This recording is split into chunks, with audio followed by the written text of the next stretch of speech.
I will start, and let me start with you, Ms. Miguel. So it's September 27th, 2024, Hurricane Helen hits Georgia, hits your home, causing very significant damage. I think we've got a picture of some of the damage here. Let's have a look.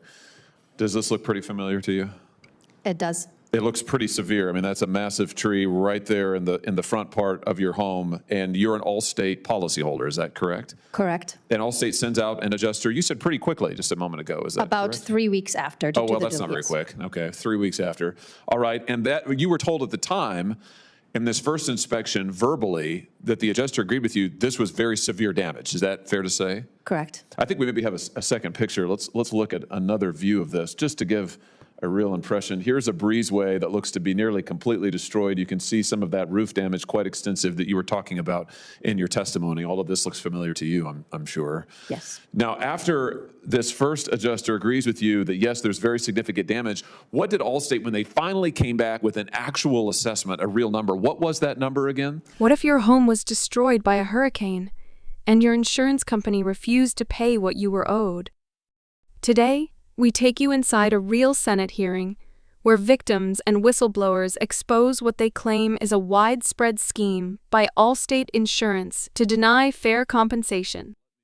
This story involves heartbreak, deception, and an insurance giant under fire. Before we begin, hit that subscribe button to stay updated on major investigations like this one. It's September 27, 2024. Hurricane Helen tears through Georgia, leaving destruction in its wake. One of the homes it hits belongs to Miss Miguel. A massive tree crushes her roof, and a breezeway is nearly flattened. Her home unlivable. She's a policyholder with Allstate. She calls for help. But it takes 3 full weeks before an adjuster shows up. Let us know in the comments, would you consider 3 weeks quick after a natural disaster? Subscribe if you believe insurance companies should be held accountable. $46,000. $46,000. So you went to considerable expense on your own. You hired your own independent adjuster to come back out and do all of this over again. And that person, looking at all of this evidence, that person found that the damage was in the neighborhood of what? I'm sorry, can you repeat the question? Yeah, how your independent adjuster, how much did that person estimate the damage was? $497,000. $497,000. Allstate offered you 40, basically. Correct.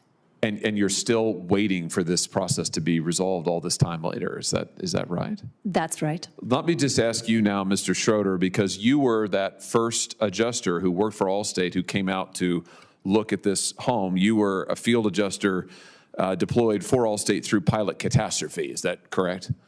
Yeah, that's correct. And you were the first one to inspect Ms. Miguel's home after the hurricane. Is that right? Yeah. And you went in person, I think. Is that correct? Yes. And you spent several hours, Ms. Miguel said in her testimony a moment ago, you spent several hours doing a very thorough inspection. Is that your memory also? Yeah, that's correct. And how serious would you say the damage was in your own, just your personal recollection? Extremely, probably the most serious that I saw on this deployment. Wow, the most serious that you saw on the deployment, which makes sense given these photos. So you start, if I understand correctly, you start to prepare an estimate for a full replacement of this breezeway right here. Does that sound right? Yeah, that's correct. But then you were instructed, you were told by the higher ups, no, we're not going to do a full replacement of the breezeway. So only do an assessment for a partial replacement of the breezeway. Is that correct? Yes, that's okay. correct. So then you start working on that, and you're working to get as big of a damage claim as you can for Ms. Miguel in line with the facts after you've already been told, no, we're not going to do the full thing. And then before you can even complete your work, you're taken off the case. Is that right? Yes. Why do you think that happened?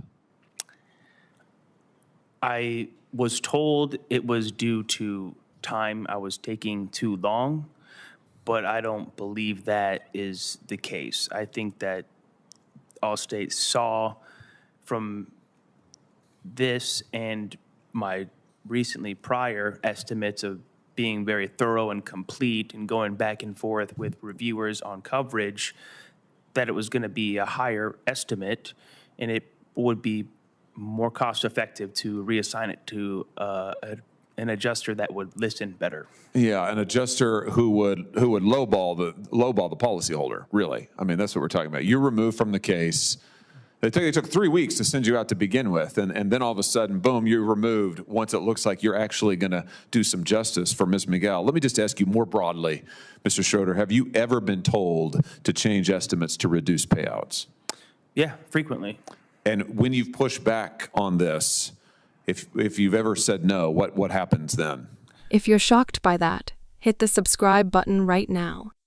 Miss Miguel hires her independent adjuster. The estimate is $497,000 in damages. Allstate's offer is just $46,000, less than 10%. The Senate asks a simple question: how can estimates differ by that much? If I say no, then the claims typically get reassigned due to, they say, either lack of compliance or other reasons like I'm taking too long. In your experience, was this kind of thing a one-off thing, or was this a pattern? This was definitely a pattern. Is it fair to say then that Allstate's priority in your experience was not getting the best possible award for their clients, it was in protecting their bottom line? Certainly in protecting their bottom line, yeah. Mr. Milikin, let me just come to you, because you were then yet another adjuster in this same case sent out to look at Ms. Miguel's property. You worked as a field adjuster for Allstate through pilot catastrophe for about 8 years. Do I have that right? At least 8 years, yes. Yeah.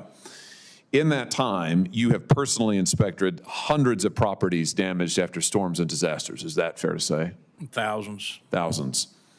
And you're trained to determine the extent and cause of the damage and how much it costs to repair it. Is that fair to say? Yes, sir.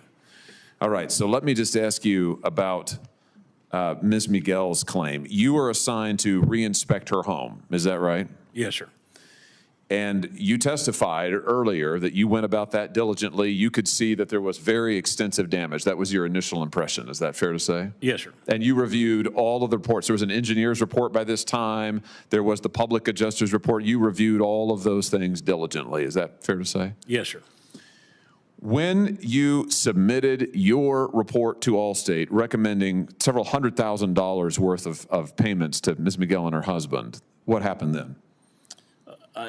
My estimate was rejected, and I was advised to alter it to a lower figure. So you were told to alter the estimate and to alter your findings as well? I was told to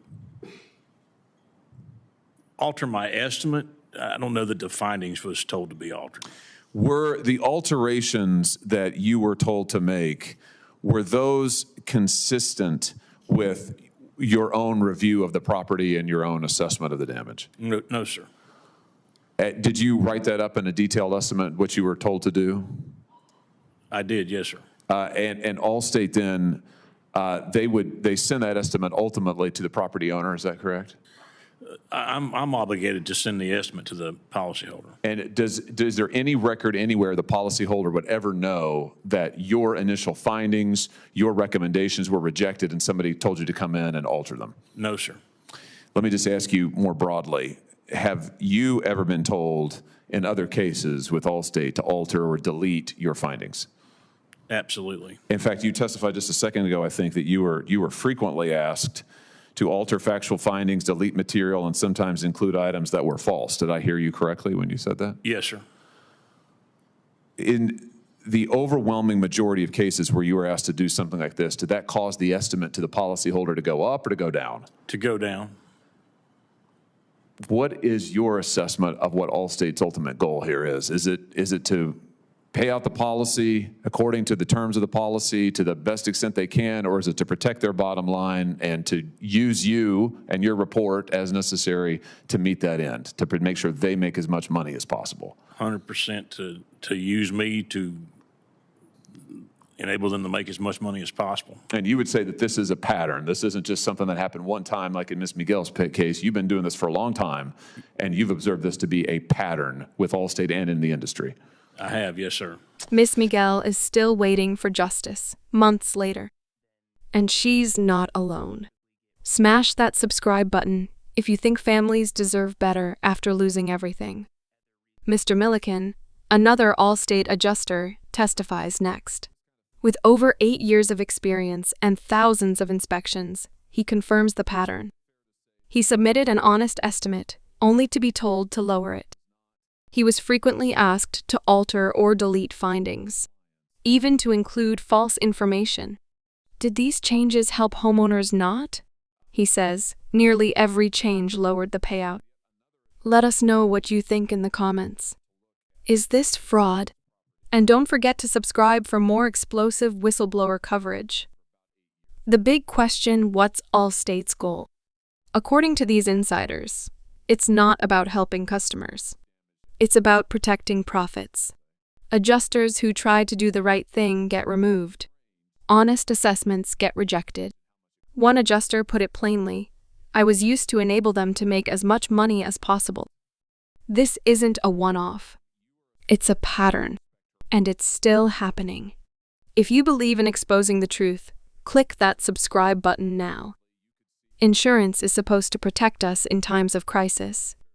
But what happens when the system is rigged against the very people it's meant to help? Miss Miguel's story, and those of the whistleblowers who risked everything to speak out, reveal a disturbing picture of corporate greed. Share this video if you believe more people need to see what's happening behind closed doors. And hit that subscribe button so you never miss the stories that matter most. Justice starts with awareness. Let's keep shining the light.